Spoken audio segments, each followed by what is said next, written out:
Oh, it's a happy day, a beautiful day as we get started to play. Hey. Oh, I like the last bit there too. Hey everyone, Niiamah Ashong here, and welcome to the Outliers Edge podcast, where we champion the leaders who are shaping the next era of humanity and help them leverage what makes them different to make their difference in the world. We get a chance to play today with Matteo Grosso, and I am very, very, very thrilled to introduce him to you, Outliers. He's a fellow Outlier as well, this plays a game that I feel is really, really fun and really cool. So in today's conversation, we're gonna explore more about how Mateo like brings out who he is and leverages that to create his impact in the world. We'll be diving and dipping and diving and dodging in as many different ways as the moment calls for. But with that being said, I want to slow down a little bit and just like ground into being here with Mateo. So Matteo, one of the things that I have found to be of benefit for me and the conversation is to just spend some time just sharing about like who you have been for me thus far, right? I don't prepare it. I kind of know that I want to do it because generally speaking, otherwise, I think I talk to my goal in every case here is to make sure I'm actually talking to the person, and not to a persona or playing a role myself on this. So if you're good with that, I'd like to just share who you've been with me, and I think that would also help center me in this conversation. Then we want to get to know more about you. Okay.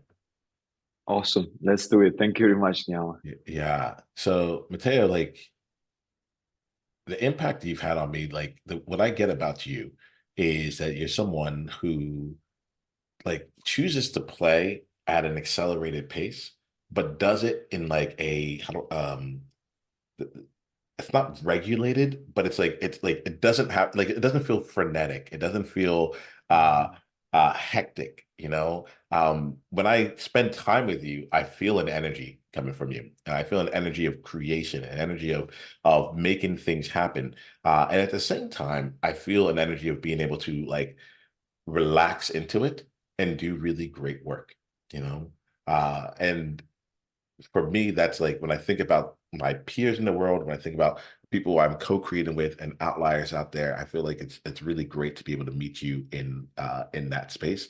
And I'm excited to see where things go from here. So thank you very Wow. much there. Thank Yeah, you very much. yeah, yeah, yeah. That feels real. So let's help everyone else get to know you because I've had a chance to experience you a bit so far. Want to give other people a chance to be able to get a chance to see who you are. Would you mind telling us a bit about you personally, and then afterwards we'll go into what you do professionally. So who are you personally? Wonderful. Okay. Well, let me just continue on what you were saying right now, because you have noticed something. You've picked on a few character traits that are very difficult to identify. Um, when you mentioned that I'm a highly energetic person, but also when I do things, I do them. Um, I take time to focus and do them well. This is actually what comes up in my behavioral assessments. I'm the kind of person who is very high energy. I love novelty. When we look at priorities, let's say, it's always action, enthusiasm, collaboration. This would be my top priorities when I work, and but also in my own life, right? I'm always the kind of person who wants to do something new. Let's go to the gym. Let's check out this restaurant. Let's go for a hike. Let's play basketball, and so on and so forth. Uh, but then there has always been something that my parents have noticed, and I know very well about myself, which is that I'm a bit of we could say OCD. When I do something, it needs to be like perfect. Like I want to take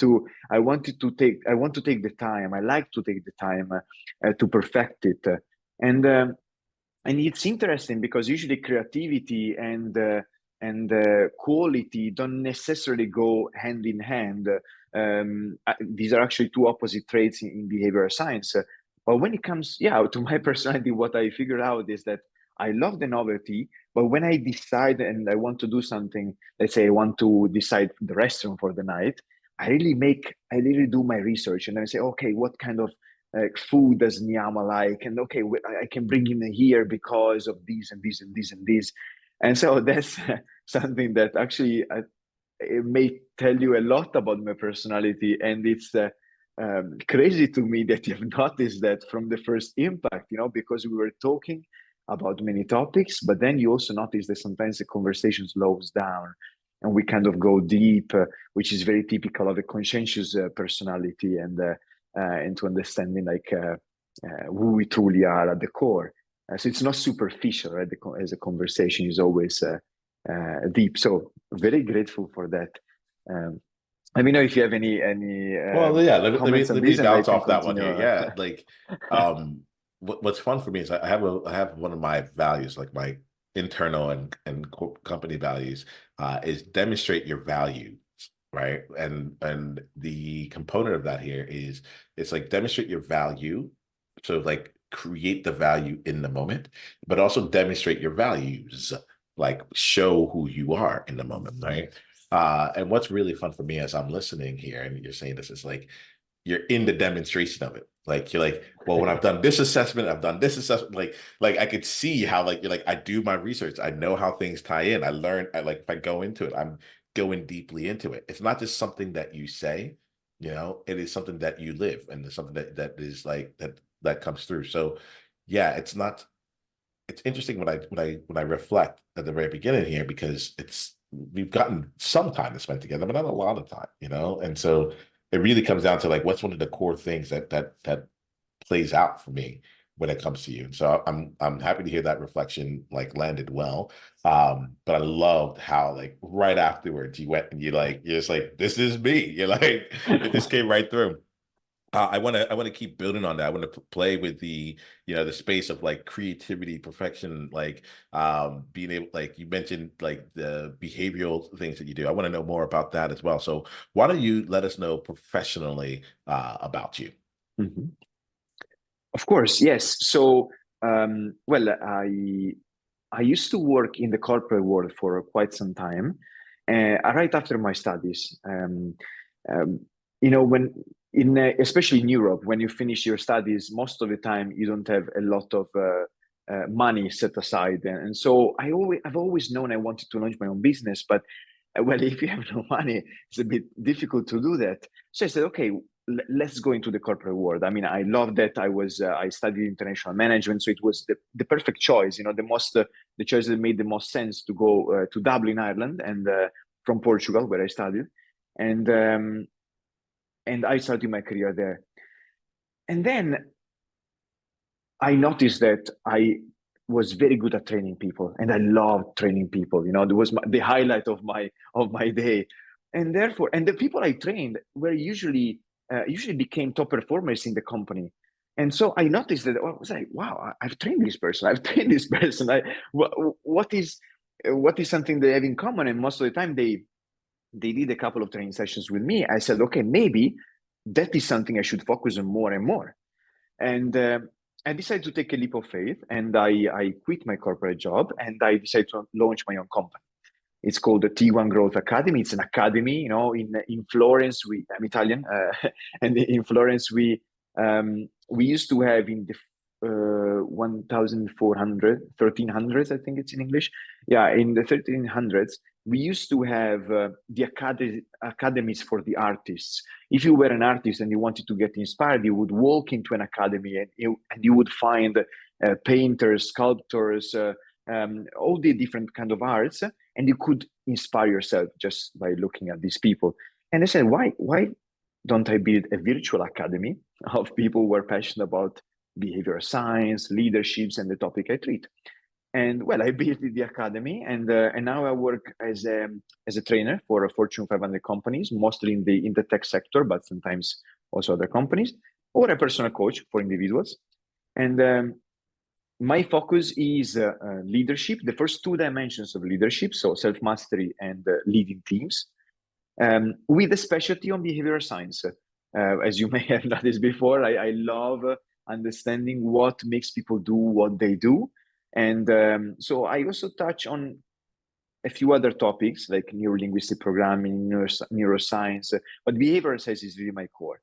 And I do it in one-to-one coaching, live events sometimes, or masterminds in different parts of the world, like India was the most recent one. Sometimes we go far and we do something new. But yeah, everything revolves around the human beings, and the development of human beings. It's fun too because behavioral science is really important to me. So I went to school.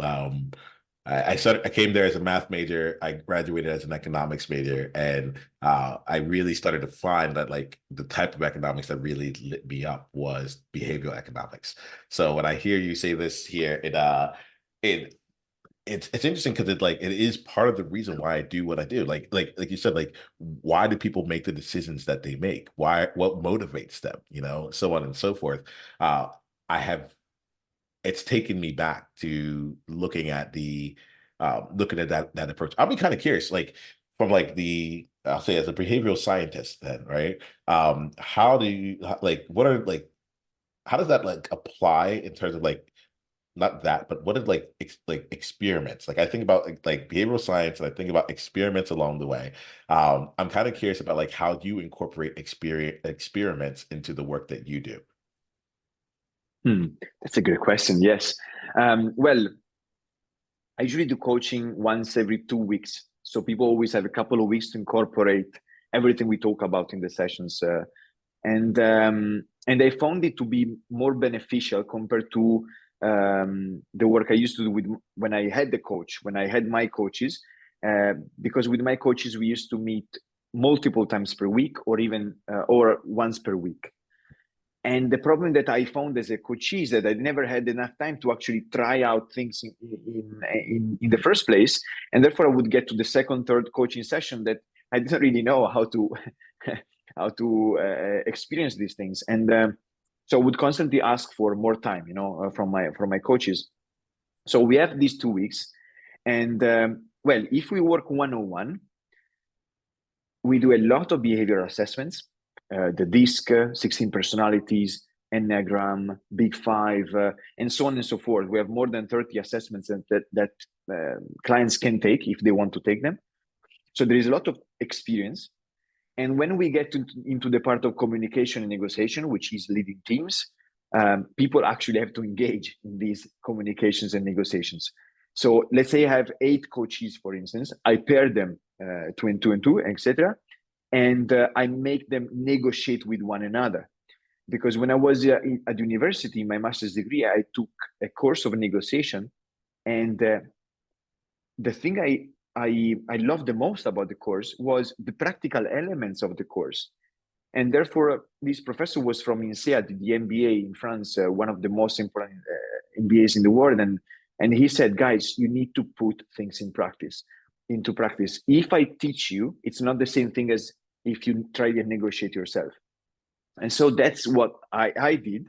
And that's how I became good at negotiation, for instance, and communication, just putting myself out there, exactly as I'm doing with you right now, right? We are talking, we're conversing, then we will rewatch everything and see, oh, would I say that differently? Was I clear in that specific scenario, etc., etc.? And if you have someone who does it with you, it's even better. So that's why I pair people.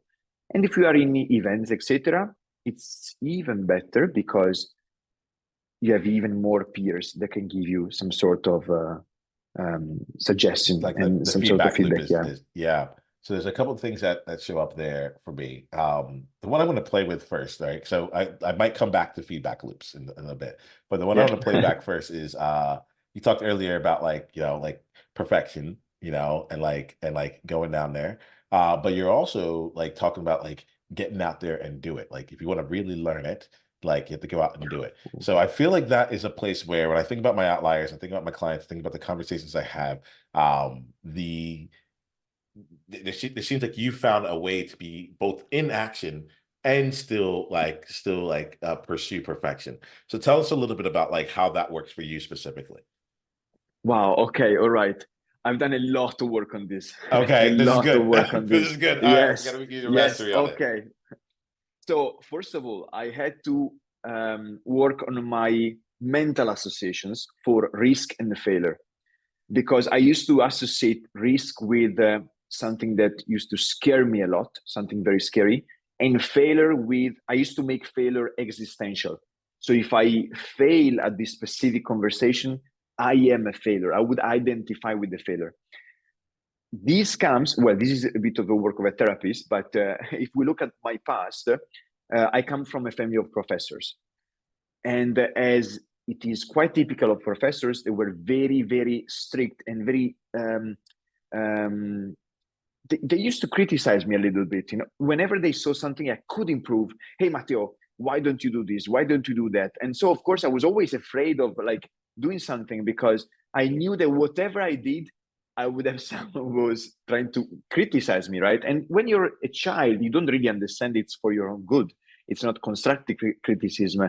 When I was a child, I felt like they were throwing stones at me, instead of making assists with playing a football game.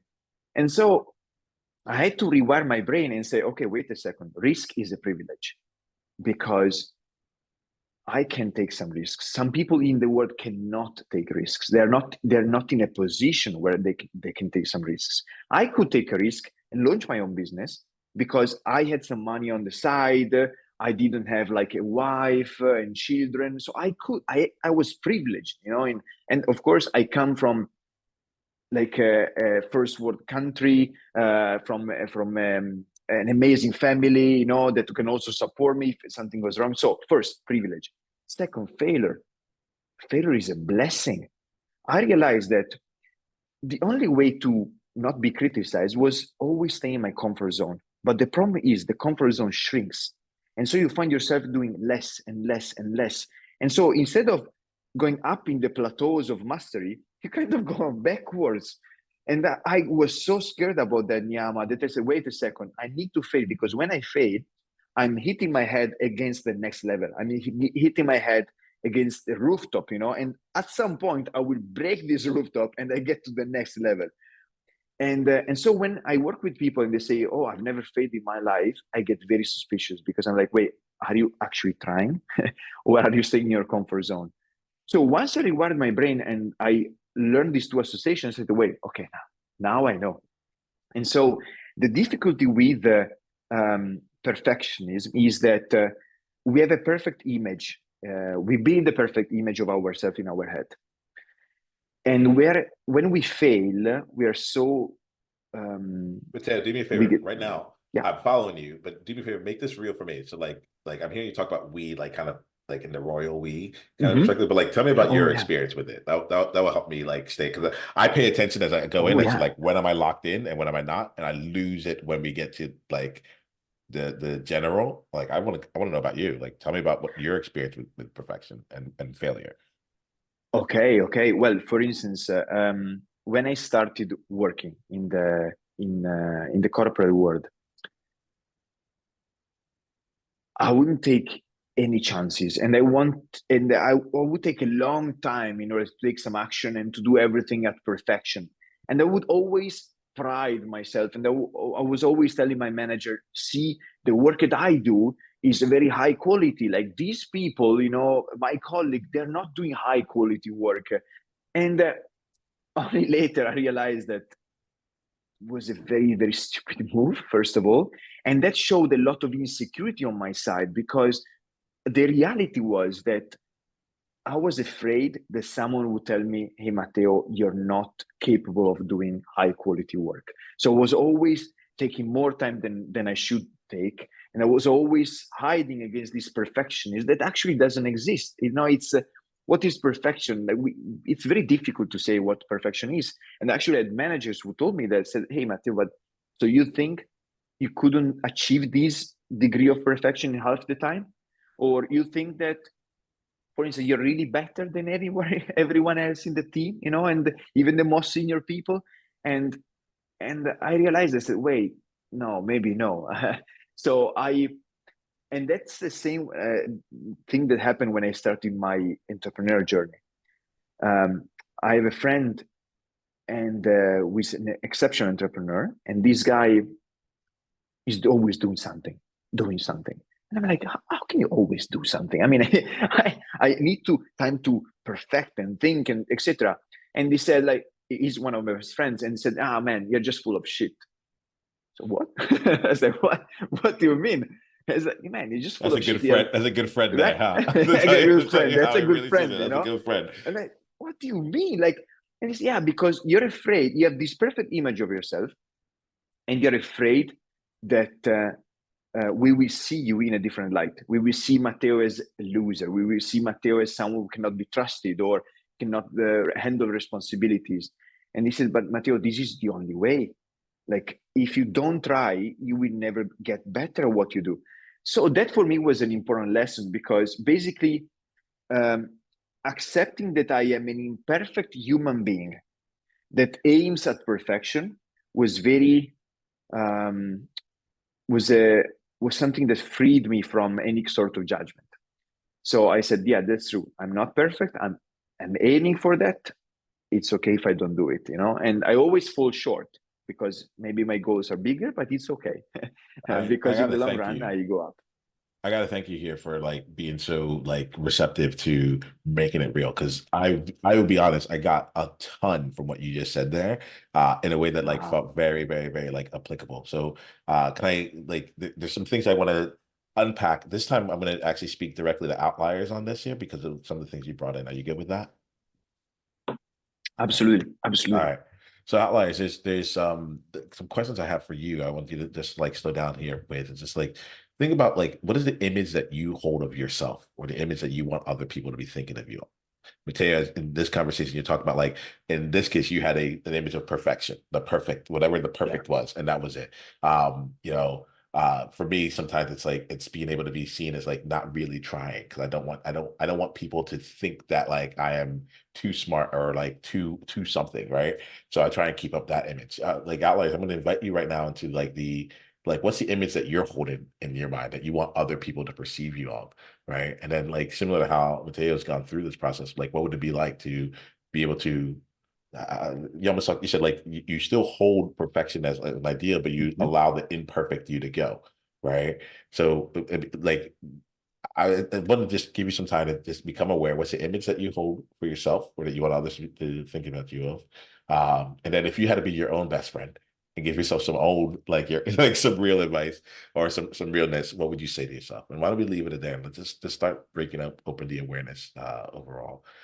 There's something really in there, Matea, that like that I felt it. I felt like I'm happy that you have a friend that will lay it to you straight, you know, and also that you yourself are receptive to growth for yourself. It's one of those things that's really interesting. We talk about a lot about owning your outlier, being authentic, like being all of who you are, and it's really interesting because at the same time, one of the things I'm very, very cognizant of is I never want to trap someone or put them in a box, right? Well, you are this, even though we're saying be all of who you are, it's like great, like who you are today and who you're going to be 5 minutes from now. Actually, like if we're doing the job right, should be changing. You should be transforming. You should be learning. You should be able to look at your life differently, look forward, backward, so on and so forth. And so I really just want to say I really respect your dedication to, in addition to the ability of continuing to grow and transform and take yourself to new, to just keep recreating yourself and expanding yourself. Man, thank you. Thank you very, very much. I appreciate you. I appreciate you. It's not easy. It's not easy Mhm. to constantly recreate yourself and be open to feedback. Um, I have to admit that I love feedback. I've never really understood why it's difficult for for many of us to um, listen to a different kind of perspective. Because, for instance, um, one of my core values is non-judgmental cognitive dissonance. So, to me, like being able to hold different ideas, the clash in a way in my mind is very easy. I love doing that, and I love the different perspectives. So of course, when I see people that struggle so much with feedback, I'm like, hey, you don't have to like take 100% of my feedback. Like take the 10%. There is always a 10% rule of feedback. Like what is true? What is the message? The 10% that they can use to grow. And when I did some assessments, for instance, I realized that I had a turbulent personality. And that was an important moment for me, an important realization, important epiphany, because turbulent personality is the opposite of an assertive personality. Here, the question is, who defines your self-worth? if the external world defines your self-worth, you have a turbulent personality. If you yourself, like internally, define your own self-worth, you have an assertive personality in behavior science. So I realized I had 78% of turbulence. Now, beyond 80, so 80 over 80% of assertiveness, over 80% of turbulence, it is considered not dangerous, but not okay, like potentially counterproductive for the individual. Because on the one hand, if you're too turbulent, well, you're always at the mercy of people's opinions, and if your manager, if your wife, if someone doesn't tell you that you're good enough, you're like, oh my god, I'm not good enough. And so you're way too receptive to feedback. So I actually had the opposite problem. I actually had to start listen less and say, okay, what feedback is truly valuable, and I started to filter the people who really loved me. On the other hand, we have too much assertiveness, so maybe too much arrogance, or like, I don't need your help, I don't need anyone's help, like, I'm all right, I know how things are done, which is also a bit counterproductive in the long run. So let's see this. We're gonna start wrapping up because we're having a good conversation, and I'm seeing some places here that we can go. Love it. That element of you had just said it with the turbulence there, filtering for the feedback. I love that as well. Why? Why do I love that? Let's see. I think a part of me loves it because it feels a bit counterintuitive. So it's like the traditional thing I hear is like go get feedback. But part of what I'm hearing from you is like depending on how receptive you are, it might be useful to be filtering for it. And I actually think that's something that's happened for me. Like well, let's just make it meta and just talk because I'm a meta person. Like part of the reason I choose to do the podcast in this format where I'm like, tell me about you, tell me about your story, tell me about your experience. It's because I'm like, for me, I find that the information is typically out there. What to do, all the things like it's there.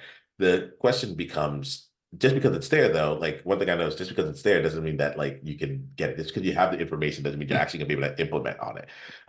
And so like what's been important for me is like, and we all have the information. It's out there. You may not be able to implement if you have the information, and many people have the information.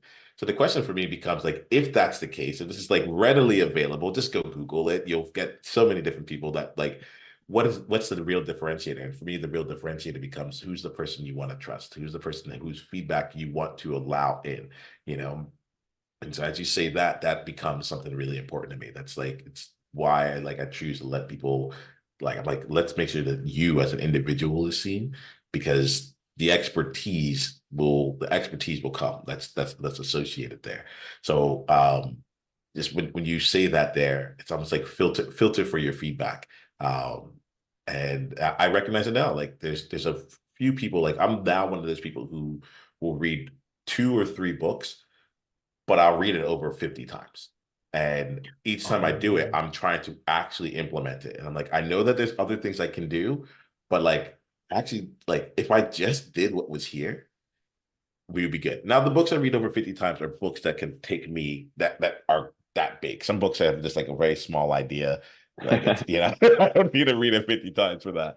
But it kind of goes back in that element where I realize like people are like, oh, have you seen this person? Have you seen that person? I'm like, actually, right now I'm just gonna filter a bit to like actually like implement here, like use that as my feedback cycle. So yeah, you brought something new to the table here that I hadn't really put into perspective. So I do appreciate that.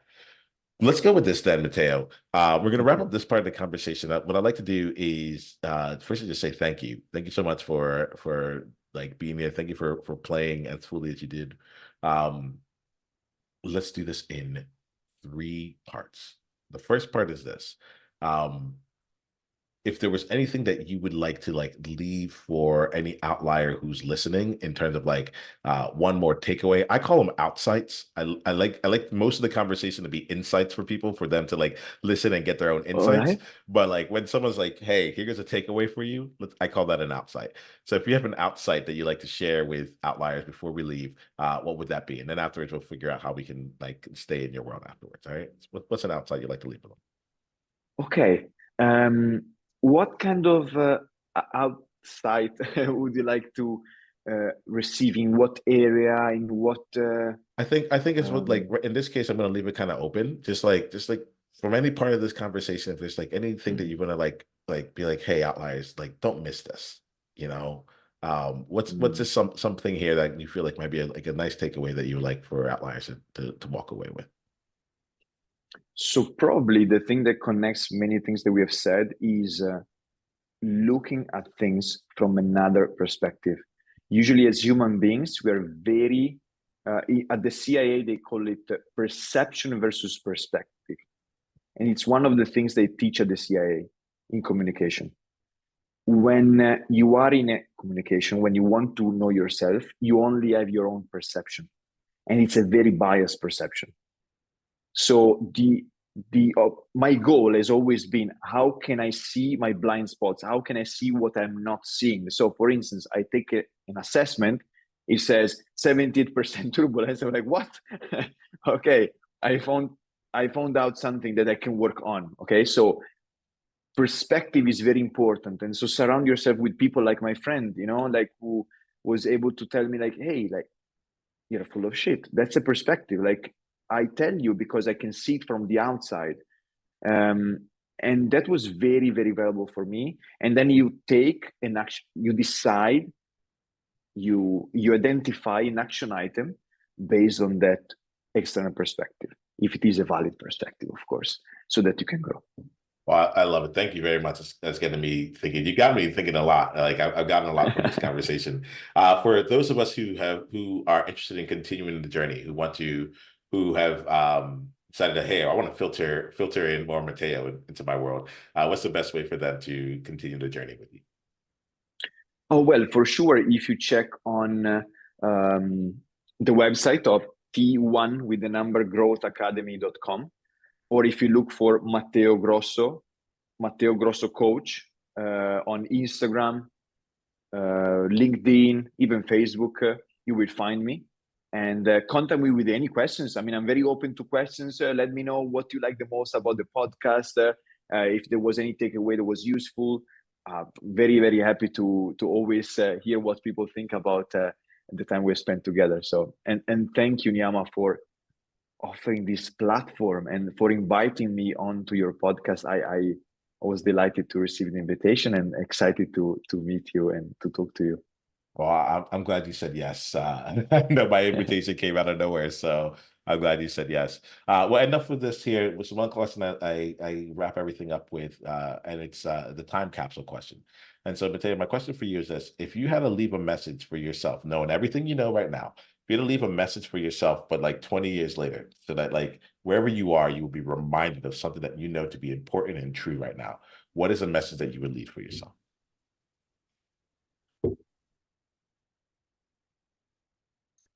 I would probably say have faith. Have faith. It can be something bigger than yourself, if you believe in God, but have faith in yourself as well. Like, have faith, everything will be all right. Everything will go for the best. Because I've had some moments in my life when I had zero money. For instance, I couldn't pay for a train, or a moment when I broke up with my ex-girlfriend, and I thought that the world fell into pieces, and I think I I touched rock bottom, and if someone had just told me, like, have faith, everything will be fine, like everything is going exactly as it is supposed to go, that faith helped me big time for the past 3 4 years since I discovered that. So yeah, I would say that. Well, I thank you. Yeah, thank you for everything here. Outliers continue to stay in its world. We have a lot of growth to keep going on. I appreciate who you are. I appreciate you bringing what you bring to the table. Be well and journey on.